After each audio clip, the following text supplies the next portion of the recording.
บายดีเนาะพี่น้องF4พี่เสียวันผู้แพงเนาะพี่น้องมันนี่มาถ่ายโบสถ์อยู่วัดใหม่แสงเนินเนาะโบสถ์หลวงพ่อพาเข้าหลวงพ่อพาเข้าโอ้หมดทึบเลยเนาะโอ้ยกว้างขวางเลยหน่อยดูรอบเนาะพี่น้องมาเข้ามาข้างในเนาะกว้างขวางเนาะอยู่บนพี่น้องมาถ่ายรูปรอบถ่ายรูปกันเนาะหลวงพ่อฮะหลวงพ่อเสื้อ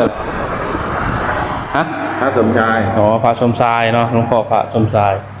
อยู่วัดไปแจ้งเนินพอแล้ววัดใหม่แจ้งเนินแล้วหลวงพ่อเปิดให้มาถ่ายคลิปเนาะครับมาแล้วภาพพระอื่นมาเลยไปไปลำบากพวกเขาพรรษาครับอันนี้ออกพรรษาแล้วเนาะไปไหนก็ไปได้แล้วจะโทรไปหาแกหรือแกจะรับเปล่าครับเอาหน้าผ้าไปแล้วครับ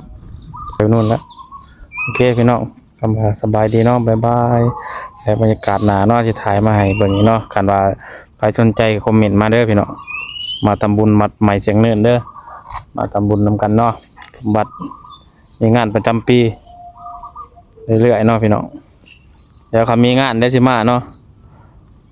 โอเคบ๊ายบาย